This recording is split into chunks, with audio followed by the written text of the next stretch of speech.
Dear student, you are the most welcome on a new lecture video of Success Point. Dear student, जैसा कि हमने structure के base पे sentence को 5 भाग में क्लासिफाइड किया था, आज उसमें से जो हमारा आखिरी पार्ट है, या कह सकते हैं जो हमारा आखिरी सेंटेंस है, जिसे हम एक्सक्लेमेटरी सेंटेंस के नाम से जानते हैं, और उस एक्सक्लेमेटरी सेंटेंस को हिंदी में विस्मयादि बोधक या विस्मयादि सूचक वाक्य के नाम से जानते हैं। आज हम जानेंगे कि आखिर एक्सक्लेमेटरी सेंटेंस क्या होता है, उसकी डेफिनेशन क्या होती है, और ये जो स्ट्रक्चर के बेस पे 5 प्रकार से सेंटेंस को हमने बांटा है, उस पांचों सेंटेंस में एक्सक्लेमेटरी सेंटेंस का इंपॉर्टेंस क्या है, means what is the importance of exclamatory sentence in all 5 type of sentence on the basis of structure. तो आइए सबसे पहले देखते हैं कि एक्सक्लेमेटरी सेंटेंस की डेफिनेशन क्या होता है।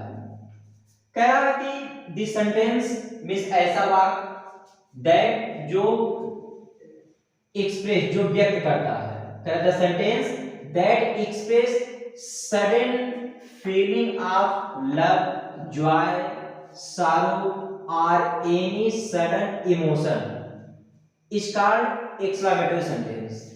बात करें इसके हिंदी की तो हम कह सकते हैं कि विस्मयादि बोधक या विस्मयादि सूचक वाक्य उस वाक्य को कहा जाता है जिसमें हमारे मन से अचानक से जो भाव प्रकट होता है।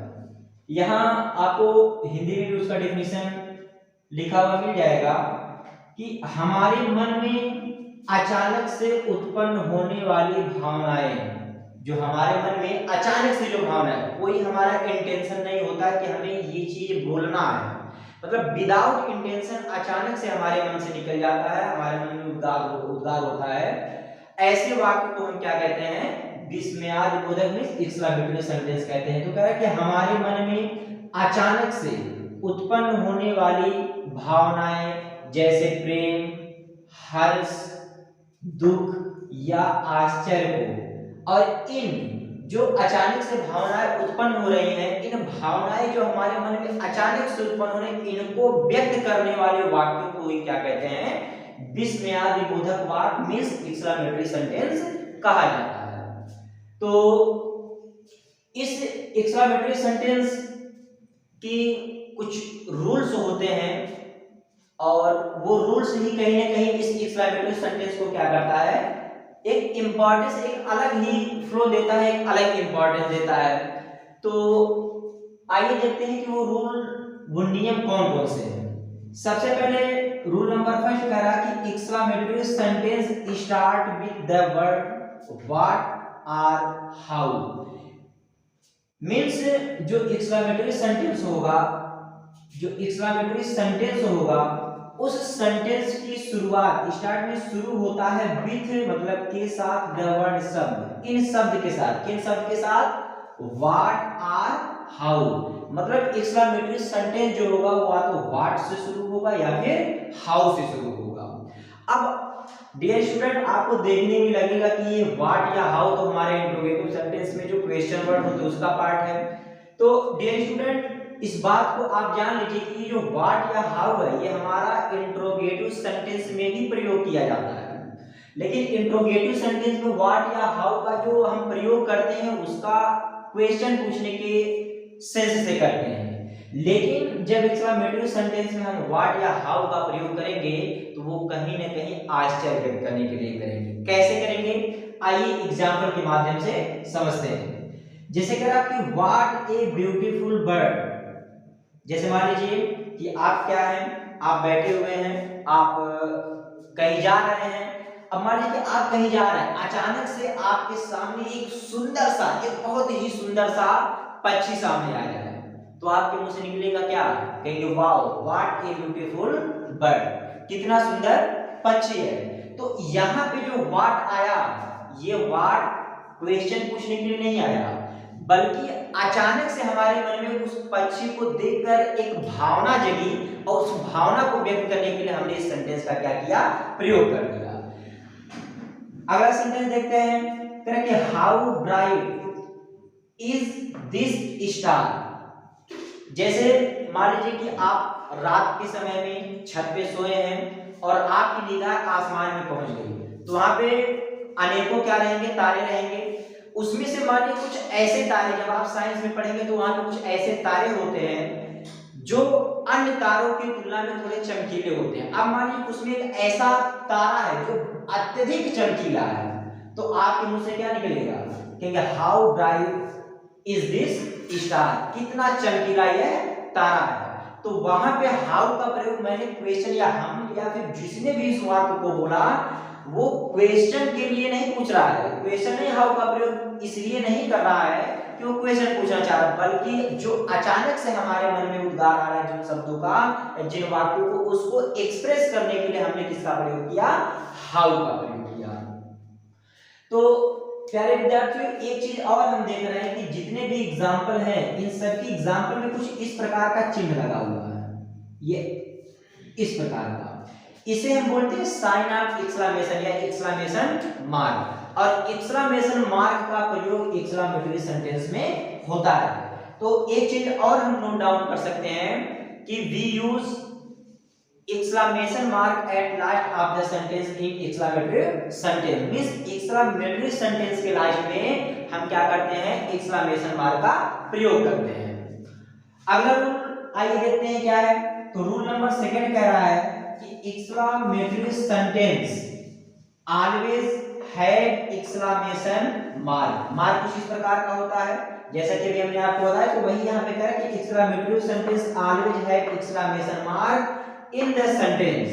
वाक्य में जो एक्सक्लेमेटरी सेंटेंस जिसमें से हमें आश्चर्य व्यक्त करना रहेगा या हमारी भावनाएं जो अचानक से उद्गार होती है, एक्सक्लेमेटरी सेंटेंस आप सिंपली ऐसे भी समझ सकते हैं कि इसमें बोले जाने वाले वाक्य पहले से निर्धारित नहीं होते हैं। मींस हमारे मन में ऐसा कतई नहीं होता कि अभी हम बाहर जाएंगे, हमारे मन में ये आएगा और हम इसको बोलेंगे। जैसे आप कहीं निकल दिए घूमने के लिए, अचानक से आपके सामने सुंदर सा पक्षी आएगा, आप उसको देखेंगे, कहेंगे वाओ कितना सुंदर पक्षी है। आपके मन में इंटेंशन नहीं था कि अभी हम घूमने निकलेंगे, पक्षी मेरे सामने आएगा, बहुत ही सुंदर होगा और मैं बोलूंगा वाओ व्हाट ए ब्यूटीफुल और what a nice bird it is. हमारे मन में ऐसा कोई इंटेंशन नहीं था कि हम ऐसा बोलेंगे कि ये कितना सुंदर पक्षी है, बल्कि उसे देख के हमारे मन में अचानक से उद्गार हो जाता है। तो वही जो शब्द या जो वाक्य अचानक से उद्गार होता है उसी वाक्य को हम क्या कहते हैं, एक्सक्लेमेटरी सेंटेंस। आइए देखते हैं कि अगला नियम क्या होता है। तो रूल नंबर 3 कह रहा है इफ एनी एडजेक्टिव, एडजेक्टिव ये पार्ट ऑफ स्पीच का भाग है और जब हम पार्ट ऑफ स्पीच शुरू करेंगे तो उसमें एक सीक्वेंस से हम पार्ट ऑफ स्पीच के सभी भाग को क्या करेंगे, पढ़ेंगे। उसी में एक एडजेक्टिव होता है जो एक नाउन का या किसी प्रोनाउन का क्या करता है, विशेषता बताता है। जैसे ये वाली बोर्ड है, बोर्ड इसका नाम है बोर्ड, तो नाम है तो नाउन हो गया। अब मैंने कह दिया बोर्ड बहुत सफेद है, तो इस बोर्ड की विशेषता क्या हो गई, सफेद। तो ये जो वर्ड आता है किसी की विशेषता बताने के लिए किसी नाउन है, उसे एडजेक्टिव कहा जाता है। ये आपको क्रम से मैं पढ़ाऊंगा, डिटेल में पढ़ाऊंगा जब पार्ट ऑफ स्पीच का भाग शुरू करूंगा। तो रूल नंबर 3 कह रहा है कि if any adjective comes in exclamatory sentence, अगर किसी एक्सक्लेमेटरी सेंटेंस में कोई एडजेक्टिव, कोई विशेषता बताने वाले शब्द आ जाए, देन वी यूज सो, तो हम क्या करेंगे, उस वाक्य में सो, ये जो सो लिखा हुआ है इस सो का प्रयोग करेंगे। और कहां करेंगे, बिफोर मतलब से पहले, दैट एडजेक्टिव, जो उस वाक्य में एडजेक्टिव आएगा उस एडजेक्टिव से पहले हम क्या प्रयोग करेंगे, सो का प्रयोग करेंगे। मींस एसओ जो वर्ड होता है उस सो का प्रयोग करेंगे। एग्जांपल जैसे कह रहा दी मैंगो, अर्थात ये आम, इस मतलब है, सो मतलब बहुत ज्यादा, डिलीशियस मतलब स्वादिष्ट, मतलब आम बहुत ही स्वादिष्ट है। जैसे आप आम खा रहे हैं और आम बहुत ही स्वादिष्ट है, तो आपके मुंह से क्या निकलेगा, वाओ ये आम कितना स्वादिष्ट है। लेकिन आपके मन में ये कतई नहीं था, आपका इंटेंशन पहले से ये नहीं था कि अभी हम आम खाएंगे, आम बहुत स्वादिष्ट रहेगा और मैं बोलूंगा कि वाओ आम कितना स्वादिष्ट है। आपके अंदर इंटेंशन, हमारे अंदर पहले से ये जिज्ञासा नहीं थी कि हम ऐसा बोलेंगे, बल्कि आम की क्वालिटी ऐसी थी कि खाने के बाद हमारे मुंह से अपने आप अचानक से निकल गया। तो एक चीज यहाँ भी देख रहे हैं कि यहाँ भी लास्ट में क्या लगा है, एक्सक्लेमेशन, मतलब प्रत्येक एक्सक्लेमेटरी सेंटेंस के लास्ट में क्या लगा रहेगा, साइन ऑफ एक्सक्लेमेशन। अब डियर स्टूडेंट यहाँ पे एक चीज और आपको हम बताना चाहेंगे, या फिर अगले रूल में वो आपका क्लियर हो जाएगा। रूल नंबर 4 देखिए, इफ एनी नेम, नेम मतलब अब जाहिर सी बात है नाम है तो नाउन नहीं होगा, वो भी पार्ट ऑफ स्पीच का भाग है, तो नेम किसी भी चीज के नेम को ही क्या कहते हैं हम, नाउन कहते हैं, अलग अलग प्रकार के हो सकते हैं। इफ एनी नेम, यदि कोई नाम कम्स मतलब आता हो, along with के साथ एडजेक्टिव मतलब एडजेक्टिव, मतलब किसी भी सेंटेंस में यदि एडजेक्टिव के साथ साथ कोई नाउन आ जाता, कोई नाम आ जाता हो, तो क्या करेंगे, तो कह रहा देन वी यूज सच, तो हम क्या करेंगे, सच का प्रयोग करेंगे बिफोर एडजेक्टिव, उस एडजेक्टिव से पहले, तो एडजेक्टिव से पहले हम क्या प्रयोग करेंगे, सच प्रयोग करेंगे। And if the noun is in singular number, और उस एडजेक्टिव के साथ जो नाउन आएगा, जो नाम आएगा, अगर वो सिंगुलर नंबर रहेगा, सिंगुलर नंबर अगर रहता है, तो वी कैन यूज, तो हम प्रयोग कर सकते हैं आर्टिकल ए एन, तो ऐसे वाक्यों में हम आर्टिकल ए और एन का भी प्रयोग कर सकते हैं। फिर से ध्यान से समझिए इस बात को, कह रहा कि यदि किसी वाक्य में एडजेक्टिव आए, एडजेक्टिव आए और एडजेक्टिव के साथ साथ कोई नेम भी आ जाए, तो ऐसे कंडीशन में क्या करेंगे, हम आर्टिकल ए एन का प्रयोग कर सकते हैं। कैसे कर सकते हैं, और एक चीज और इसी में कह रहा है, and if the noun is in plural number, इसके पहले वाले नियम में क्या कहा कि एडजेक्टिव के साथ साथ कोई नाउन आ जाए, लेकिन कंडीशन ये है कि वो नाउन आपका कैसा होना चाहिए, सिंगुलर होना चाहिए। क्या होना चाहिए, सिंगुलर होना चाहिए। और यदि वो नाउन सिंगुलर नहीं होकर के आपका क्या हो जाएगा, प्लूरल में आ जाएगा, मतलब प्लूरल फॉर्म में आ जाएगा, तो ऐसे कंडीशन में क्या करेंगे, तो कह रहा कि if the noun is in plural number or uncountable, यहाँ पे दो कंडीशन है कि वो नाउन आपका क्या होना चाहिए, अगर वो नाउन जो नेम आ रहा हो प्लूरल नंबर हो या फिर अनकाउंटेबल हो, तो हम क्या करेंगे, तो कह रहा we can use only adjective, तो ऐसे कंडीशन में हम क्या करेंगे कि उसके साथ कोई भी आर्टिकल का प्रयोग नहीं करेंगे, बल्कि डायरेक्टली किसका प्रयोग करेंगे, उस एडजेक्टिव का प्रयोग करेंगे। कैसे करेंगे, आइए एग्जांपल के माध्यम से समझते हैं। तो यहां एग्जांपल में आप देख सकते हैं कह कि दे वेयर सच गुड पीपुल, यहां आप क्या देख रहे हैं कि यहां ये जो गुड है, ये कौन सा पार्ट है, पार्ट ऑफ स्पीच में भी मैंने आपको बताया कि एडजेक्टिव होता है, तो ये गुड, ये अच्छा, गुड मींस अच्छा, और ये गुड जो होता है ये किसी न किसी को क्वालिफाई करता है, किसी न किसी की विशेषता बताता है।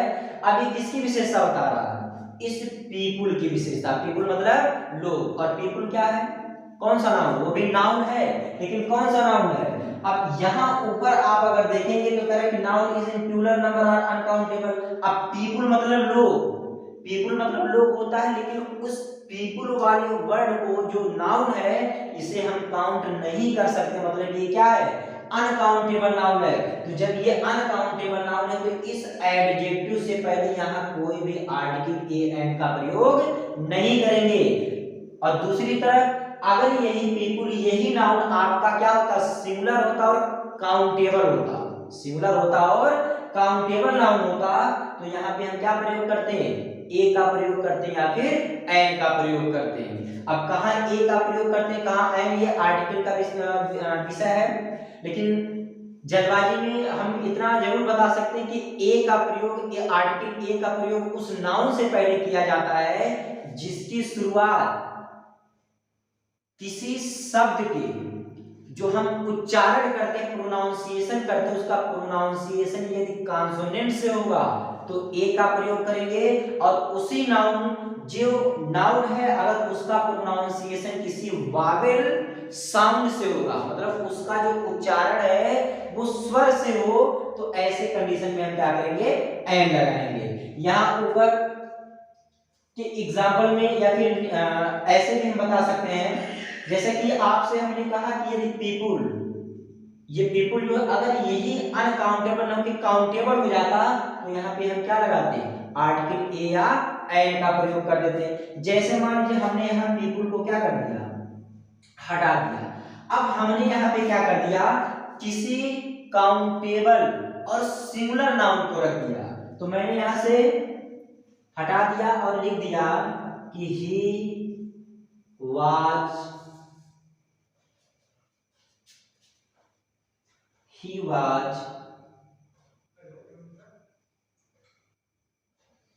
such a good boy. अब यहाँ पे आप क्या देख रहे हैं कि ये जो बॉय ये भी नाउन है, लेकिन बॉय में कोई एक ही लड़का, मतलब ये जो नाउन आ गया वो क्या आ गया, सिंगुलर है। और लड़कों को तो हम और आप क्या कर सकते हैं, गिन सकते हैं भाई, कितने भी लड़कों को खड़ा कर दे तो 1 2 3 4 करके गिन सकते हैं। तो ये सिंगुलर और काउंटेबल नाउन है।